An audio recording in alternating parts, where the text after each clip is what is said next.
दुनिया एक बार फिर बदल रही है। राजनीति से लेकर व्यापार तक हर तरफ हलचल है। और इस बार यह कोई मामूली बदलाव नहीं बल्कि एक ऐसा झटका है जो एशिया, यूरोप और अमेरिका तीनों को हिला सकता है। अमेरिका के राष्ट्रपति डोनाल्ड ट्रंप और उनके आर्थिक सलाहकार बासेन ने एक ऐसा कदम उठाया जो पूरी दुनिया को दो हिस्से में बांट सकता है। आज एशिया एक ऐसे तूफान के बीच खड़ा है जो बाहर से शांत दिखता है लेकिन अंदर से उथल पुथल मच रहा है। ट्रंप की नीति बिल्कुल साफ है, हर देश से पैसा वसूला जाएगा, नहीं तो व्यापार बंद हो जाएगा। ये सिर्फ एक बात नहीं, एक नया सख्त कदम है जो अब असर दिखा रहा है। जापान और साउथ कोरिया पर ट्रंप ने 25% का भारी टैक्स लगा दिया है। इससे होंडा, हुंडई, निसान और टोयोटा जैसी बड़ी कार कंपनियों को बड़ा झटका लगा है।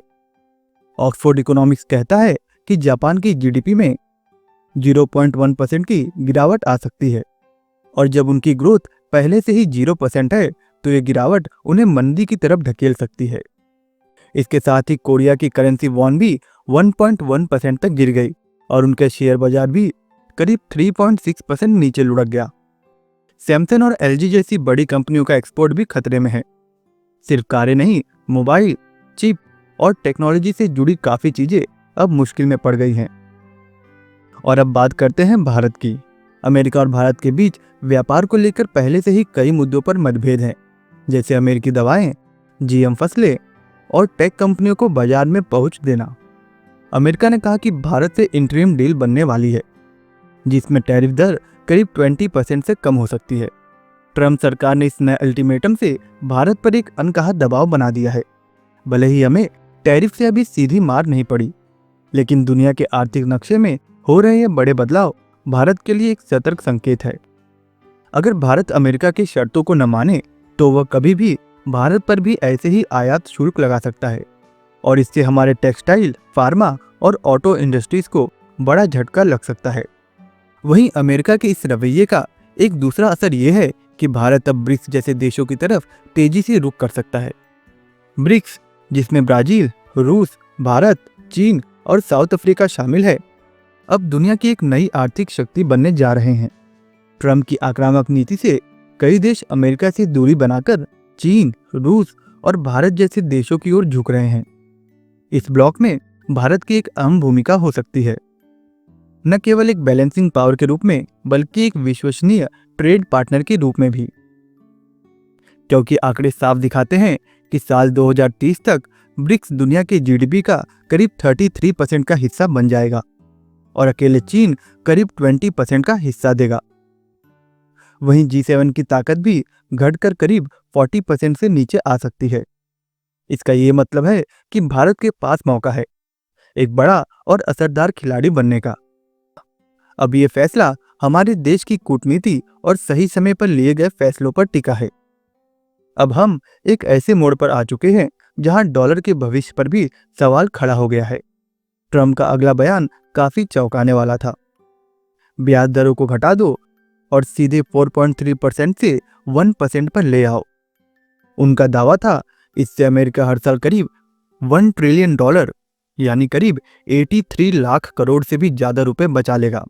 लेकिन ये बात सुनकर बाजार डर गया, क्योंकि जब एक तरफ आप दुनिया पर भारी टैक्स लगा रहे हो और दूसरी तरफ अपने ब्याज दरों को इतना नीचे कर रहे हो तो इसका मतलब होता है कि भयानक महंगाई आने वाली है, यानी महंगे सामान, गिरता डॉलर और डगमगाती अर्थव्यवस्था।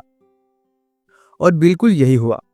अब अमेरिका की 10 साल की बॉन्ड यील्ड करीब 4.5% पर पहुंच चुकी है और 30 साल की यील्ड करीब 5% तक आ गई है। ये आंकड़े बताते हैं कि निवेशक अब डर गए हैं।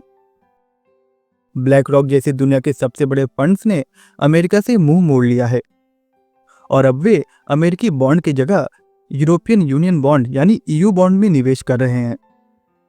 अब जरा सोचिए, जब दुनिया के सबसे बड़े निवेशक भी अमेरिकी कर्ज पर भरोसा नहीं कर रहे हैं तो बाकी देश क्या सोचेंगे। यूरोप भी अब अमेरिका की जगह चीन की तरफ झुक रहा है। साल 2025 के स्टार्टिंग में ही यूरोप का एक्सपोर्ट करीब 910 बिलियन यूरो को पार कर गया और चीन के साथ उनके व्यापारिक लाभ यानी ट्रेड सरप्लस करीब $170 बिलियन को भी पार कर चुका है। ये सब एक संकेत है कि डॉलर की पकड़ अब कमजोर हो रही है। अमेरिका की बड़ी कंपनियां भी अब बाहर जाने का सोच रही हैं। अब असली सवाल उठता है, क्या अमेरिका फर्स्ट की पॉलिसी ही अमेरिका को बाकी दुनिया से अलग कर देगी? क्या ब्रिक्स और बाकी देश मिलकर एक नई आर्थिक दुनिया बना देंगे? अब ये सवाल सिर्फ आंकड़ों का नहीं, अब ये सवाल है कि भारत का भविष्य कैसा होगा। क्या हम उस मोड़ पर आ चुके हैं जहां हमें एक बड़ा फैसला लेना है? ट्रंप की नीतियां पूरी दुनिया को हिला रही है। टैरिफ की मार से एशिया डगमगा रहा है, ब्याज दरों पर विवाद गहराता जा रहा है और डॉलर की पकड़ अब उतनी मजबूत नहीं रही। और इस माहौल में भारत एक क्रॉस रोड पर खड़ा है। भारत सरकार ने 2025 की शुरुआत में ही ये साफ कर दिया कि वे किसी भी अंतर्राष्ट्रीय व्यापार समझौते में अपने किसानों और खेती का नुकसान नहीं होने देंगे। अमेरिका चाह रहा है कि भारत अपने डेयरी और खेती के बाजारों को ज्यादा विदेशी कंपनियों के लिए खोले, खासकर तब जब अमेरिकी कंपनी अपने ही देश में भारी घाटा झेल रही थी। भारत सरकार को पता है कि अमेरिका में जो हालात बन रहे हैं वैसा कुछ भी भारत में न दोहराया जाए। भारत के वाणिज्य मंत्रालय के शीर्ष अधिकारियों ने यह साफ कहा कि चाहे डेयरी हो, गेहूं हो या मक्का, भारत उन्हें केवल तभी बाजार में जगह देगा जब यह साफ हो कि उससे देश की खाद्य सुरक्षा या किसानों की आय और ग्रामीण रोजगार पर कोई भी नकारात्मक असर नहीं होगा।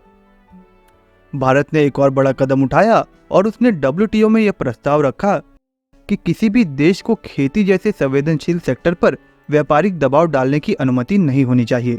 यह संकेत था कि भारत अमेरिका की तरह टैरिफ युद्ध में नहीं पड़ना चाहता, बल्कि वह स्थिर, भरोसेमंद और दीर्घकालिक व्यापार समझौता चाहता है जो दोनों देशों के हित में हो। क्या हमें अमेरिका के साथ किसी सेफ डील की उम्मीद करनी चाहिए, लेकिन उसके साथ अमेरिका की शर्तें और अस्थिरता भी जुड़ी हुई है? या फिर हमें अपने ब्रिक्स साथियों के साथ एक नई रणनीति बनानी चाहिए और एक मजबूत गठबंधन को तैयार करना चाहिए जो एशिया को एक नई आर्थिक ताकत बना सके और जिसमें भारत एक लीडर की भूमिका निभा सके? अब ये सिर्फ सरकार का नहीं, हम सबका भी सवाल है। हम किस भविष्य की ओर बढ़ना चाहते हैं? क्या आप मानते हैं कि भारत को अमेरिका के साथ चलना चाहिए या ब्रिक्स और ग्लोबल साउथ के साथ मिलकर एक नया आर्थिक रास्ता बनाना चाहिए? अगर आपको वीडियो अच्छी लगी तो वीडियो को लाइक, शेयर और सब्सक्राइब जरूर करें।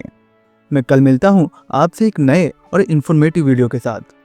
तब तक के लिए अपना ख्याल रखिएगा और वीडियो देखने के लिए धन्यवाद।